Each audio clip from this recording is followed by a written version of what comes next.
पूजनीय श्रीमान योगी आदित्यनाथ जी जोरदार तालियों से अभिनंदन स्वागत करेंगे।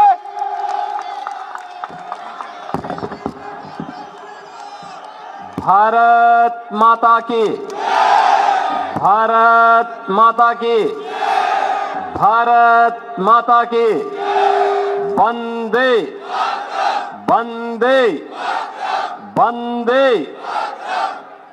मंगोलपुरी के सभी बहनों और भाइयों, आज मुझे इस क्षेत्र में आकर के आप सबका दर्शन करके आनंद की अनुभूति हो रही है।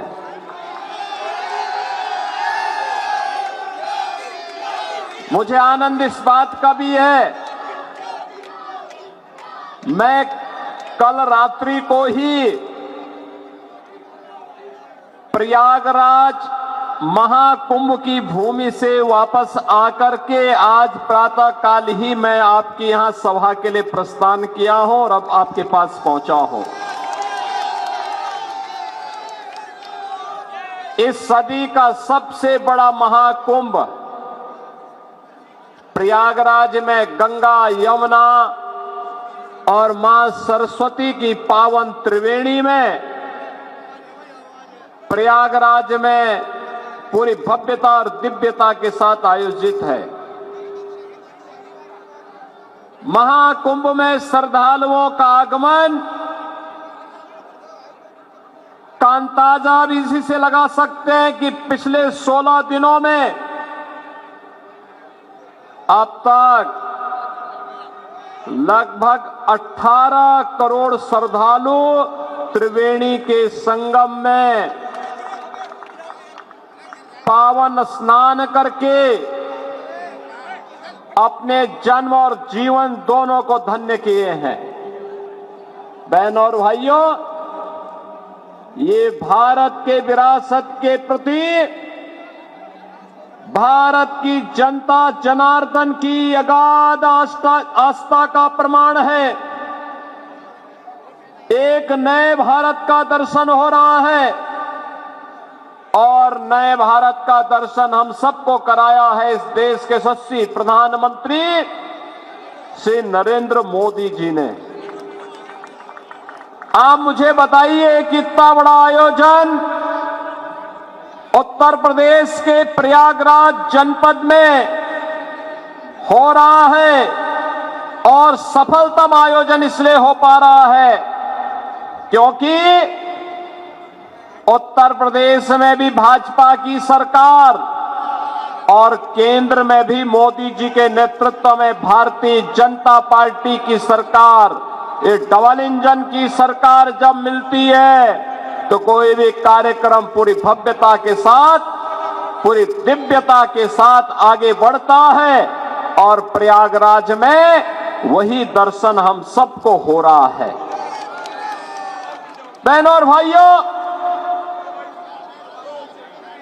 2025 का जनवरी माह भव्य और दिव्य महाकुंभ के लिए और 2024 का जनवरी माह एक भव्य और नव्य अयोध्या के लिए जानी जाती है। याद करिए, अयोध्या में 500 वर्षों तक इंतजार करना पड़ा, लेकिन जब उत्तर प्रदेश में डबल इंजन की भाजपा की सरकार आई तो अयोध्या में 500 वर्षों का बैरियर समाप्त हुआ। भगवान श्री राम के भव्य मंदिर का मार्ग प्रशस्त हुआ और अंततः 22 जनवरी 2024 को प्रधानमंत्री मोदी जी के नेतृत्व में उनके कर कमलों से अयोध्या में रामलला की मूर्ति की प्राण प्रतिष्ठा का कार्यक्रम संपन्न हुआ। बहनों और भाइयों, ये नया भारत है। नया भारत पूरी मजबूती के साथ, बिना रुके, बिना डिगे, बिना थके अपनी विकास की यात्रा को अभी आगे बढ़ा रहा है, विरासत को भी सम्मान दे रहा है। देश की सीमाओं को भी सुरक्षित कर रहा है, आंतरिक सुरक्षा की स्थिति को सुदृढ़ कर रहा है। बिना भेदभाव के योजनाओं का लाभ गांव, गरीब, किसान, नौजवान, महिलाएं, समाज के प्रत्येक तबके को दे रहा है। ये नए भारत पर हम सब भारतवासियों को गौरव की अनुभूति होती है कि हमारा देश भी दुनिया में विकसित भारत बनने की ओर अग्रसर हो रहा है। लेकिन बहनों और भाइयों, एक तरफ भारत आगे बढ़ रहा है, भारत की विकास की दर दुनिया के अंदर सर्वाधिक है, विरासत का सम्मान करते हुए भारत नित नए प्रतिमान को स्थापित कर रहा है। दूसरी तरफ, दूसरी ओर दिल्ली के अंदर यहां पर जो राज्य सरकार पिछले 10-11 वर्षों से चल रही है, यह अराजकता का एक पर्याय बनकर के रह गई है। बहनों और भाइयों, देश के अंदर आजाद भारत की पहली ये राज्य सरकार है और पहली पार्टी है जिस सरकार पर और जिस पार्टी पर भ्रष्टाचार का मुकदमा दर्ज हो रखा है। न केवल इनके नेता बल्कि आम आदमी पार्टी स्वयं भी आज के दिन पर भ्रष्टाचार की अपराधी बनकर के कटघरे में खड़ी हुई है। किस नैतिकता से जनता जनार्दन के पास जाकर के वोट मांग रहे हैं। बहनों और भाइयों, याद करिए 2013 में जब श्री अन्ना हजारे जी के नेतृत्व में दिल्ली के अंदर जन लोकपाल के लिए लंबा आंदोलन चल रहा था, जन लोकपाल, लेकिन दिल्ली के अंदर आम आदमी पार्टी की सरकार बनी। जन लोकपाल के मुद्दे को इन्होंने एक तरफ फेंक दिया। सिटीजन चार्टर की बात कही थी जिसमें जनता के प्रति जवाबदेही की ये लोग बात करते थे, लेकिन जनता के प्रति इनकी जवाबदेही क्या है। दिल्ली के अंदर अभी मैं आ रहा था, जब मुझे मंगोलपुरी की सभा में भाग लेने के लिए आना था, गाजियाबाद से मैं बाई रोड आपके पास आया हूं। सड़कें कितनी खराब हैं, अंदाजा लगाना स्वयं कठिन है। आप स्वयं इसका अंदाजा लगा सकते हैं, क्योंकि रोज भुक्तभोगी होते हैं, रोज गिरते हैं, रोज ठोकरें खाते हैं। अंदाजा लगा सकते हैं क्या ये दिल्ली के अंदर की सड़कें होनी चाहिए थी क्या? सीवर सड़कों पे बह रहा है। पेयजल के लिए आपको टैंकर का सहारा लेना पड़ता है और टैंकर भी प्रतिदिन नहीं आता है। कहीं सप्ताह में 1 दिन आता है, कहीं 2 दिन आता है। जब मैं गाजियाबाद से दिल्ली की ओर आ रहा था तो बहनों और भाइयों, यमुना जी जो कभी भारत की पौराणिक नदी के रूप में हम सबकी आस्था की प्रतीक थी, हम लोग तो 2 ही नारा लगाते थे, हर हर गंगे हर हर यमुने के नारे लगाते थे। वहां से बदबू आ रही थी, सीवर जैसी बदबू आ रही थी इस पावन यमुना नदी से। दिल्ली के अंदर आम आदमी पार्टी की सरकार के पाप का भुक्तभोगी, आम आदमी पार्टी सरकार के पाप की भुक्तभोगी हमारे मथुरा, वृंदावन, आगरा वासियों को भी और वहां आने वाले श्रद्धालुओं को भी होना पड़ रहा है। पावन वृंदावन और मथुरा भगवान श्री कृष्ण से जुड़ी हुई पावन नगरी है, लेकिन आम आदमी पार्टी ने जो नारकीय स्थिति दिल्ली के अंदर पिछले 10 वर्षों के अंदर बनाया है, आज उसका भुक्तभोगी हम सबको होना पड़ रहा है। और इसीलिए आज मैं आपसे कहने के लिए आया हूं, इस नरक से उभरने का एक ही रास्ता है और वह रास्ता जाता है डबल इंजन की भारतीय जनता पार्टी की मोदी जी के नेतृत्व में केंद्र की सरकार की तर्ज पर दिल्ली के अंदर भी भारतीय जनता पार्टी की सरकार बने, इसके लिए मैं भी मंगोलपुरी वासियों से अपील करने के लिए आया हूं। ये अपील इसलिए, बहनों और भाइयों, कहने के लिए आप दिल्ली के अंदर रह रहे हैं, लेकिन बुनियादी सुविधाओं से आम आदमी पार्टी ने आपको वंचित करके रखा हुआ है। आम आदमी पार्टी की सरकार ने आपको वंचित करके रखा हुआ है। न बिजली सही मिलती है, न शुद्ध पेयजल की व्यवस्था है, न सीवर की व्यवस्था है, न अच्छे स्वास्थ्य केंद्र की व्यवस्था है, न अच्छे शिक्षा के केंद्रों की व्यवस्था है, और नहीं कोई रोजगार की सही व्यवस्था ही ये आम आदमी पार्टी दे पाई है। इसने तो बंदर बांट करके रखा हुआ है, हर एक कार्य में डकैती पड़ती है। मैं एक उदाहरण आपको देना चाहता हूं। इसने यहां के नागरिकों के हकों पर डकैती डाली है। एक होता है श्रमिक कल्याण बोर्ड, और श्रमिक कल्याण बोर्ड के माध्यम से श्रमिकों को के द्वारा जो सेस दिया जाता है, उस बीओसी बोर्ड के माध्यम से उस पैसे को श्रमिकों के वेलफेयर के लिए खर्च किया जाता है। आम आदमी पार्टी ने यहां के व्यापारियों को, यहां के नागरिकों का तो शोषण किया ही, उन गरीब श्रमिकों का भी शोषण किया है। और मैं श्री अरविंद केजरीवाल जी से कहना चाहूंगा कि पिछली बार जब मैं आया था तब मैंने कहा था कि केजरीवाल जी,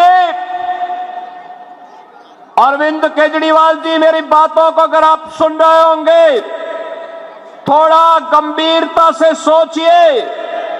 मैंने पिछली बार कहा था, मैं यहां 23 जनवरी को आया था और मैंने 24 जनवरी को कहा था, 22 जनवरी के बारे में कहा था कि 22 जनवरी को हमारी सरकार, मेरे पूरे मंत्रिमंडल के सहयोगी प्रयागराज की त्रिवेणी में जाकर के मां गंगा, यमुना और सरस्वती की त्रिवेणी के संगम में डुबकी लगा करके पुण्य के भागीदार बने। हमने आचमन भी किया, स्नान भी किया। लेकिन अगर आप में नैतिक साहस होता तो आप भी इस दौरान यमुना जी में अपने मंत्रियों को लेकर के जाते, डुबकी लगाते। मैं भी मानता कि आपने मां यमुना के लिए कुछ किया है। आप नहीं किए, आप में साहस नहीं कि आप वहां जा पाए। खैर, हम जबरदस्ती डुबकी लगाने के लिए किसी को बाध्य नहीं कर सकते, लेकिन एक बात जरूर है, श्रमिकों के हितों से जुड़ा हुआ महत्वपूर्ण मुद्दा है श्रममेव जयते के इन मंत्रों पर हम विश्वास करते हैं। मैं आपसे पूछना चाहता हूं, आपके लोगों ने, आपकी पार्टी ने, आपके नेताओं ने बीओसी बोर्ड के श्रमिकों के सेस के पैसे का दुरुपयोग करके बंदर बांट किया है। और मैं कहना चाहूंगा, जो सैकड़ों करोड़ का बंदर बांट हुआ है, अगर श्रमिकों के हितों में लगा होता तो यहां का श्रमिक और उसका परिवार बदहाल नहीं होता। मैं तो आपसे कहना चाहूंगा, एक बार आइए उत्तर प्रदेश में अटल आवासीय विद्यालयों को देखे। श्रमिकों के बच्चे भी देश के अंदर वर्ल्ड क्लास इंफ्रास्ट्रक्चर के आधुनिक शिक्षा के केंद्रों में अध्ययन कर सकते हैं। उनकी लॉजिंग, फूडिंग की व्यवस्था उत्तम हो सकती है। आपको उत्तर प्रदेश में आकर के मॉडल देखना चाहिए। अटल आवासीय विद्यालय में आकर के देखें, उत्तर प्रदेश सरकार ने आदरणीय प्रधानमंत्री जी के मार्गदर्शन में ये मॉडल हेल्थ कमिश्नरी स्तर पर उपलब्ध करवाया है। अगर आप भी दिल्ली के अंदर करेंगे तो दिल्ली के लाखों श्रमिक इसका लाभ उठाएंगे। बहनों और भाइयों, एक तरफ दिल्ली के अंदर स्वच्छता का ये मुद्दा, दिल्ली के अंदर बुनियादी सुविधाओं का मुद्दा, और दूसरी तरफ आम आदमी पार्टी ने देश की सुरक्षा में भी सेंध लगाने के किसी भी प्रकार के षड्यंत्र से हमेशा अपना जुड़ाव रखा है। आपने देखा होगा, इन्होंने आधार बनाने की मशीन अपने नेताओं को वितरित कर दी, अपने विधायकों को वितरित कर दी, और उसके माध्यम से उन्होंने बांग्लादेशी घुसपैठियों को, रोहिंग्याओं को भी आधार कार्ड बनाने का पाप किया है। और यहां पर दिल्ली के अंदर ओखला में औद्योगिक निवेश की बजाय यहां पर उन्होंने उन लोगों को, बांग्लादेशी घुसपैठियों को बसा करके दिल्ली के हकों पर कुठाराघात करने का पाप भी किया है। बहनों और भाइयों, ये आम आदमी पार्टी दिल्ली के हकों पर, दिल्ली की सुरक्षा पर, दिल्ली के नौजवानों के अधिकारों पर, दिल्ली की बहन और बेटियों की सुरक्षा पर सेंध लगाने वाली पार्टी है। इस पार्टी को कभी बर्दाश्त नहीं किया जाना चाहिए। ये भ्रष्टाचार की जननी है, अराजकता का कारण है, अव्यवस्था का कारण बनने वाली पार्टी है। और इसलिए मेरी आप सबसे अपील है, भारतीय जनता पार्टी ने आज आपको एक घोषणा पत्र दिया है दिल्ली के लिए। दिल्ली के लिए घोषणा पत्र न केवल राष्ट्रीय राजधानी होने के नाते, बल्कि दिल्ली के नौजवानों के लिए, दिल्ली के व्यापारियों के लिए, दिल्ली के श्रमिकों के लिए, दिल्ली की बहन और बेटियों के लिए अत्यंत महत्वपूर्ण है। और राष्ट्रीय राजधानी होने का गौरव दिल्ली के प्रत्येक क्षेत्र के नागरिकों को उपलब्ध करवाने का एक अवसर भी है। बहनों और भाइयों, विकास डबल इंजन की सरकार से ही आगे बढ़ता है। अलग अलग राग अलापने से नहीं हो सकता है। आज आप प्रयागराज में जो भव्य और दिव्य कुंभ देख रहे हैं, इसलिए क्योंकि डबल इंजन की सरकार है। आज आप अयोध्या में एक नई अयोध्या के दर्शन कर रहे हैं, दिव्य और नव्य अयोध्या के दर्शन कर रहे हैं, इसलिए क्योंकि डबल इंजन की सरकार है। और डबल इंजन की सरकार ऐसा कार्य करती है, एक और भगवान राम का भव्य मंदिर का निर्माण करती है, तो दूसरी ओर अयोध्या के इंटरनेशनल एयरपोर्ट का नामकरण महर्षि वाल्मीकि के नाम से भी करती है।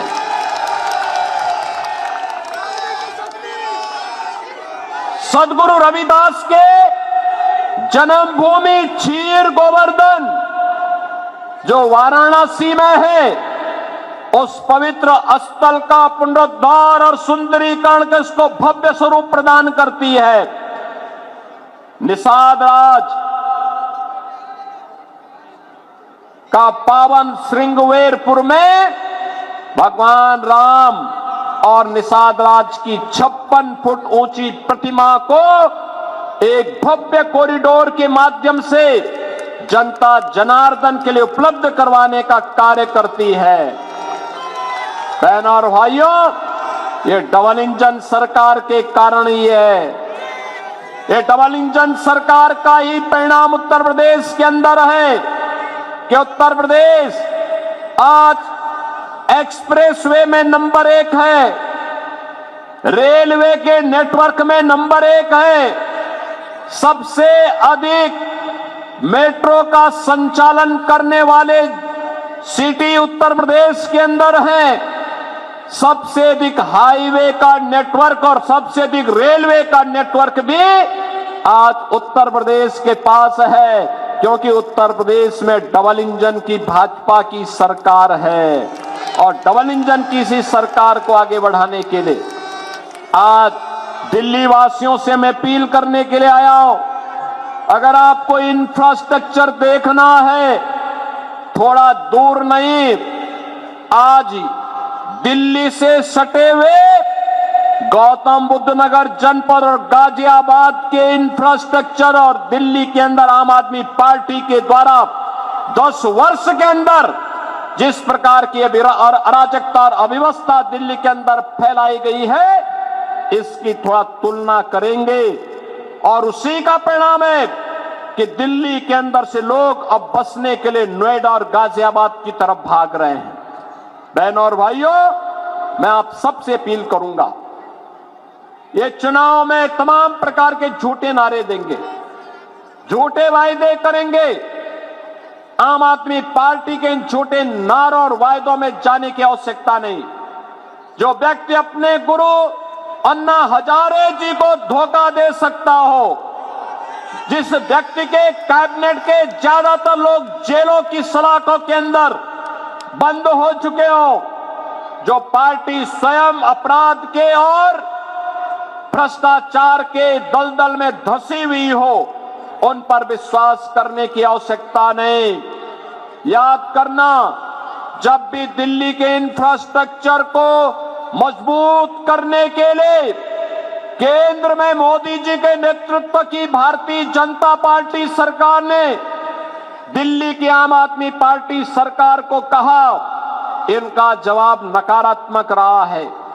मेट्रो में सहयोग करने का हो, देश की पहली रैपिड रेल के संचालन का हो, या फिर दिल्ली मेरठ 12 लेन के एक्सप्रेस वे का मुद्दा हो, या eastern and western peripheral express way के निर्माण के मुद्दे का हो।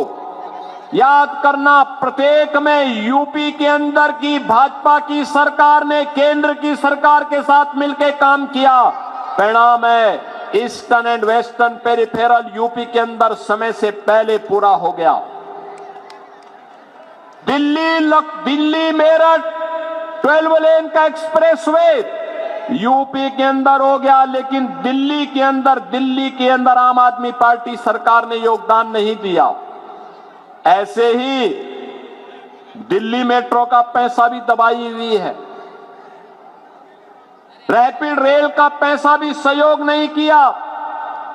यह आम आदमी पार्टी विकास विरोधी है, नौजवान विरोधी है, दलित और गरीब विरोधी है, उन्हें सुविधाओं से वंचित करने वाली पार्टी है। यह अखंड भ्रष्टाचार में डूबी है, यह आपकी आस्था के साथ खिलवाड़ करने वाली पार्टी है। और इसीलिए मेरी आप सबसे अपील है कि भारतीय जनता पार्टी ने अपने एक अनुभवी और सुयोग्य प्रत्याशी को मंगोलपुरी में आपके बीच में उतार करके आपसे फिर से अपील करने के लिए भेजा है। श्री राजकुमार चौहान जी को भारतीय जनता पार्टी ने अपना प्रत्याशी बना करके आपके बीच उतारा है। भारतीय जनता पार्टी विरासत और विकास की इस राजनीति का, सुरक्षा और समृद्धि के इस अभियान का हिस्सा मंगोलपुरी को भी बनाना चाहती है। और इसीलिए मेरी मंगोलपुरी विधानसभा क्षेत्र से आप सभी मतदाताओं से अपील है कि मंगोलपुरी के विकास के लिए, दिल्ली के विकास के लिए, दिल्ली की सुविधाओं के लिए, दिल्ली के गरीबों को, दिल्ली के नौजवानों को, यहाँ के दलित और वंचितों को भी उसका अधिकार प्राप्त हो सके, इसके लिए श्री राजकुमार चौहान जी को फिर से विधायक के रूप में चुनने के लिए आपसे अपील करने के लिए मैं आपके बीच आया हूं। आपका आशीर्वाद राजकुमार चौहान जी को प्राप्त होगा। जहां तक मेरी आवाज जा रही है, दोनों हाथ उठा करके अपना आशीर्वाद देते हुए मुझे बताइए। पीछे तक, जहां तक मेरी आवाज जा रही है, श्री राजकुमार चौहान को आप भारी बहुमत से विजयी बना के भेजेंगे। आम आदमी पार्टी की जमानत को जब्त करेंगे, जब्त करेंगे। सभी लोग सहमत हैं? दोनों हाथ उठा करके मेरे साथ बोलेंगे, भारत माता की, भारत माता की, भारत माता की। जय श्री राम, जय जय श्री राम।